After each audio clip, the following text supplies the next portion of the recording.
What's going on, Geminites? It's your boy Gem Mint here with today's new comic book day reviews for Wednesday, October 23rd. Stay tuned.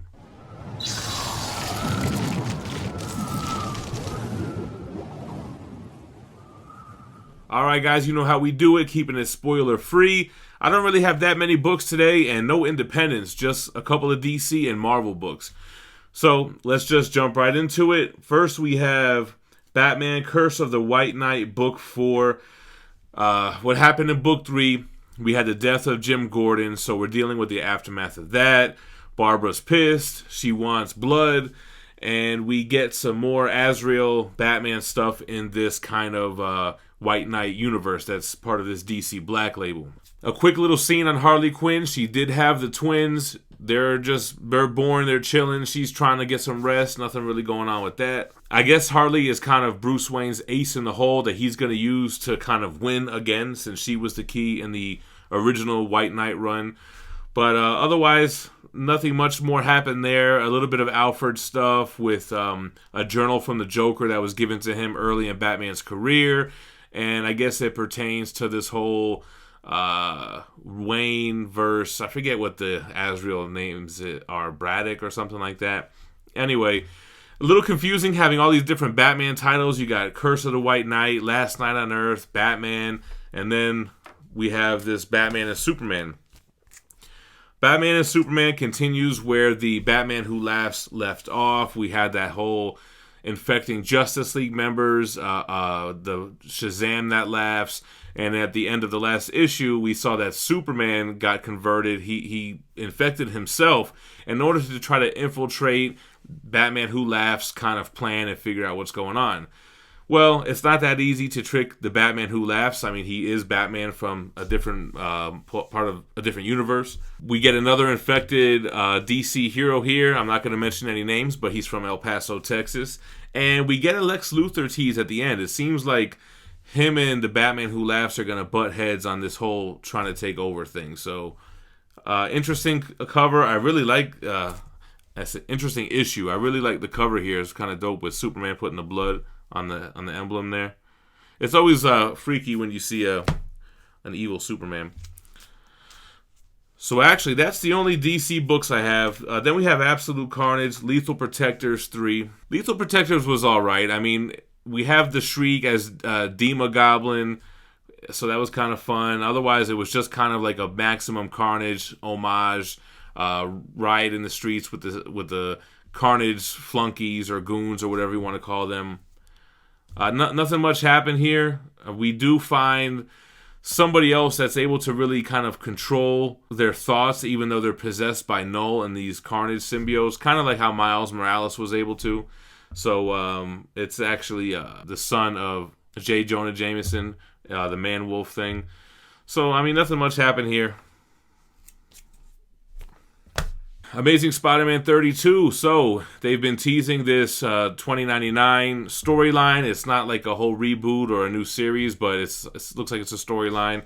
So, Miguel O'Hara is back, but it's not like he's back how he always has been before. He's time-traveled plenty of times, but now things are a little off. His powers are kind of off, and it looks like he's trying to prevent something very bad that affected the future. Not really feeling Nick Spencer's writing on this run. I'm not feeling Peter Parker as an intern for Kurt Connors at school, dealing with students, and he's older and had the failed Parker Industries. It doesn't really seem like it fits well, but I'm interested to see the 2099 storyline. This was just kind of like a prequel to that. Contagion 4 out of issue 5, and issue 5 can't come fast enough. It's a weekly title, thank God, but I'm just not into this run. I mean, you're never going to hear anyone say, yo, you need to read that Contagion. It's just not interesting. It just seems like very predictable. I mean, we're dealing with this guy, what's his name, Urchin? Urchin.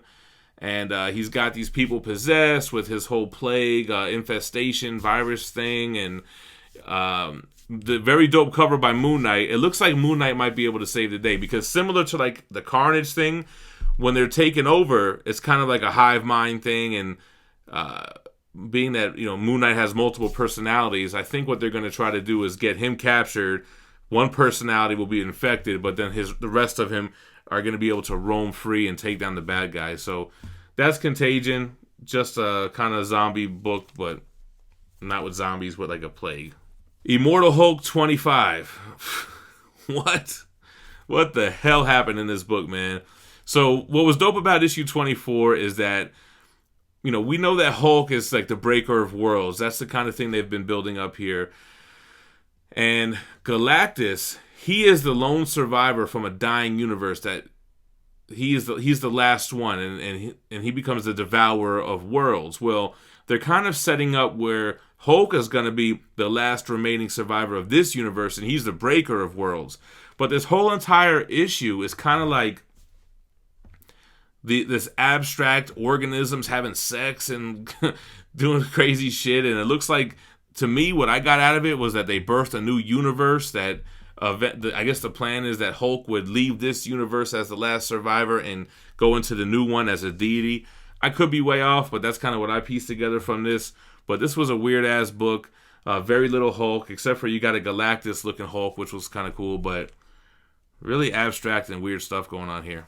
King Thor issue 2 was dope. They brought back Gore, the God Butcher, in the last issue, and this is like eons in the future where Thor is the All-Father.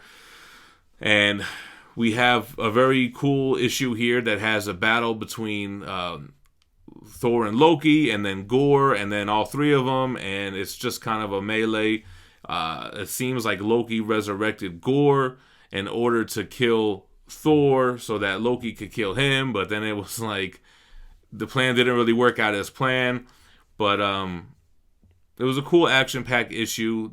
It wasn't like the first issue was a little slow with those three daughters of Thor, but this one was cool. It was nice to see Gore, and it's interesting to see where we're going to go with this, because Gore's whole thing was he wanted to destroy all the gods. But now in this future kind of setting, Thor and Loki are the only really gods left. So I don't know what's going to happen here. I mean, it seems like they're going to have Loki maybe get some redeeming qualities, or maybe he'll become a hero. Who knows? But we know that Jason Aaron's no longer going to be on Thor. I think he's finally wrapping it up. I think Donny Cates is taking over Thor, actually. So this is only a 4-issue miniseries. All right, guys, the last book was easily my pick of the week, Marauders #1. This is the second title to come out of the House of X stuff, X-Men 1 being the first one. Now Marauders 1, very, very good issue. You're in this post-House of X world, and you have Kitty Pryde. Who we got in here? Storm, Pyro, Emma Frost, Bishop, and Iceman. So we learned in House of X that all mutants have the capability to go through these Krakoa portals to teleport. For some reason, she's not able to do it. I don't know if it has to do with her intangibility. They mentioned other mutants not being able to do it either. But she's not able to do it, so, you know, she feels a little bit left out there. She does come to Krakoa on a ship with a whole laundry list of items that Wolverine wants her to bring, mostly alcohol, which is pretty funny. But then she goes out and they're busting, like, evil mutants or humans that are now guarding Krakoa portals on the other side that are not recognizing Krakoa as this sovereign nation. So she has a badass fighting scene where they have these power dampeners that are like, Iceman couldn't do anything, Storm couldn't do anything, but Kitty Pryde, Shadowcat, Sprite comes through and kicks ass, and she kind of impromptu says, "Hey, we're the Marauders," and there feels like they're going to be like almost like an X-Force type of team, like maybe a non-X-Men offshoot that operate outside of Krakoa to do what needs to be done. So it was a fun issue, my pick of the week. I definitely enjoyed it, and I look forward to all the titles coming out after House of X. And lastly, I just picked up this Incredible Hulk facsimile. How do you say it? Facsimile reprint. I think these are pretty cool. These are like the True Believers, but they're 100% reprint, like identicals. There's not like True Believers at the top or anything. So I picked this one up. I got the Amazing Fantasy 15 one. And I think these are cool to just have next to statues or something, so you don't got to buy the real thing. Anyway, that's the new comic book day reviews for today. Drop me a comment. What do you think about this week's books? Anything that I'm not reading that I should pick up that isn't on issue 50? And make sure to subscribe to the channel for more daily content. Stay minty fresh. Peace.